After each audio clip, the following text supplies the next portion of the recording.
All right. So Odogwu is a platform which kind of connects users or people with school resources and people without school resources. Basically, the education gap in Africa is basically in terms of access and resources. I know, like in experience as growing up as a high schooler, there are challenges where you couldn't find enough resources or you couldn't get the right resources for you to navigate through high school. So Odogwu bridges the gap, especially for people who don't have internet access, and especially in times like this, maybe of COVID-19. And it's tailored in such a sense that in Africa, basically, kind of like many people have access to social media streams, but not actually to the main internet streamline. So it's like they get internet bundles from from service providers that are tailored to social media and not actually to the internet core as to what Wi-Fi provides. So in a sense, Odogwu plans to bridge that gap by leveraging social media platforms to be able to interact maybe with a server which is online. You can use social media platforms to interact with that. And also it's a source where you can, even though you have the internet, you can upload your content, and you can also be able to view content that may be necessary for you to necessary for you to study. So the front page definitely kind of like gives you the subject's outline, right? So you can try physics and you can actually see the books that are there. So you can filter them, PDFs, actual physical books. So these are books that maybe people are putting up for sale or people are putting up for donation. You can you can flip the card and check their people's information and get their numbers and probably hit them up and see if they're interested. You can also tailor it according to videos. So these are videos that people have picked up at some point and they've found helpful. So they just put them in the description of the video and everything, how it helped them and the grade of the video and all that. So so the mechanism behind this upload and everything, you can even search anything that you want in here. So, but the mechanism behind things is that you may choose to upload stuff. Let's say you go to YouTube, right? And then you have a kinematics video that helped you a lot, and then you want people to be able to view it. Interactions. So the only tool that brings all the animation power, CSS and JavaScript. It's like you're trying to carve the path for others. So you copy the URL, you place it in here, right?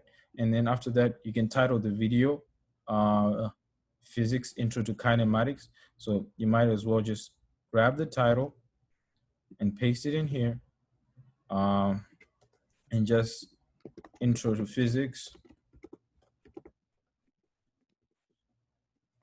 right?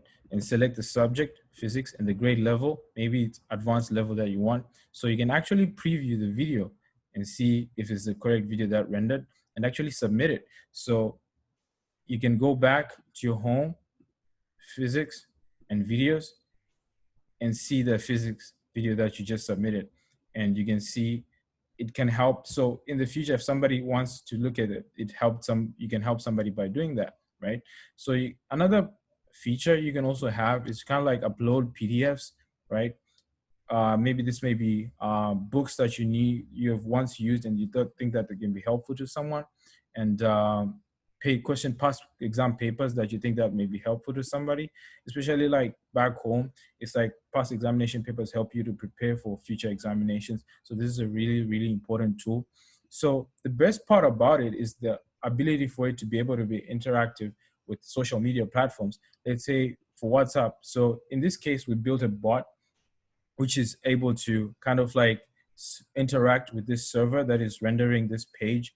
So what it does is you say, hey, type, hey, greet it, and then it sends you the documentation. Welcome to Odogwu, and I'm here to help you to search for books, question papers. So this is for when you don't have materials online, when you don't have that access, and you can actually be able to do that. So you get the documentation and you open it.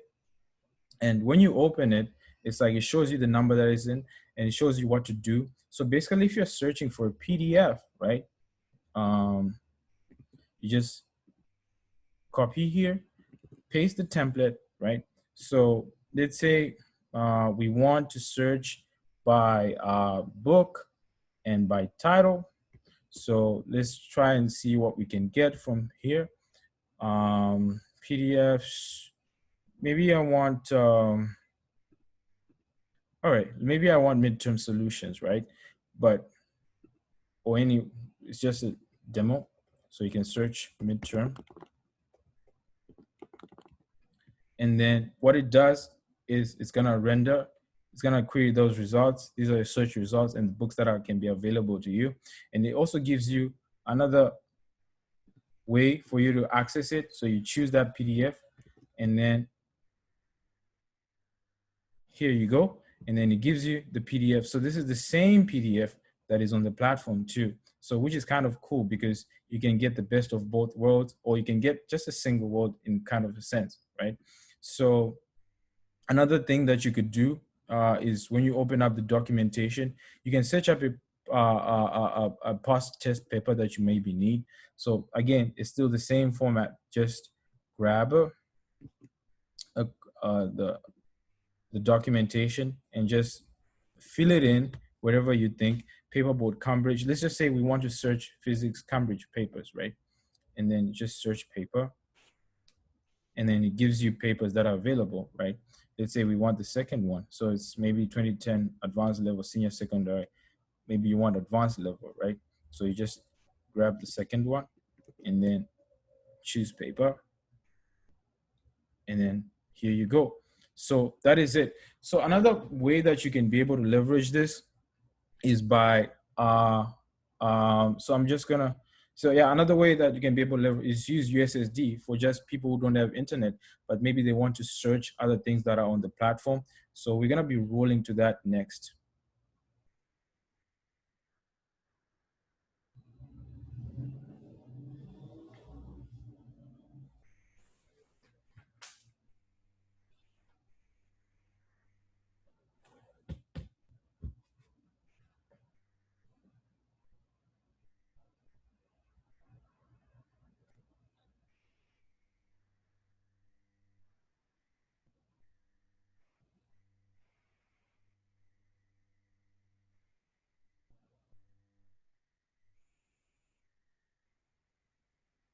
Right. So here we're trying to see how we can use USSD. Basically, what we're gonna do is we're gonna have a simulator. Currently, we're using the network, which is called Africa's Talking, but this is basically my own US number. And so currently we're gonna use a simulator to check out USSD commands, and here what we're gonna do is that we're gonna try to use, this is my number and this is the USSD. Basically, you just call it dial star in that, right? So if you have a PDF that you have, and maybe you're trying to search a PDF, and you can just say search PDF. Maybe you want the one with the title, midterm again. So it sends you, choose your results. So you can say choose PDF, and you can put that ID in, and then you can send it. Oh, so for choosing PDF, you call a different service, *138 hash, right?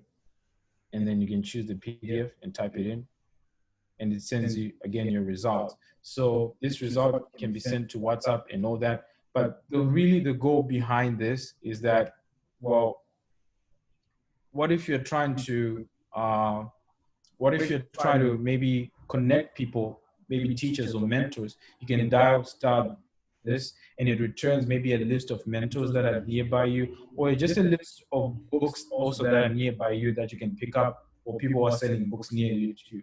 So that's just a service, basically using social media and the online platform also, and USSD to kind of like intertwine and make things more accessible.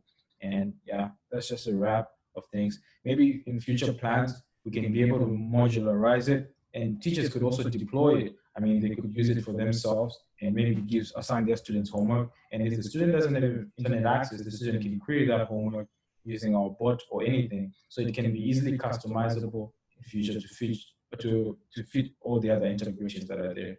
So thank you for watching. All the best. Nice. Let's go.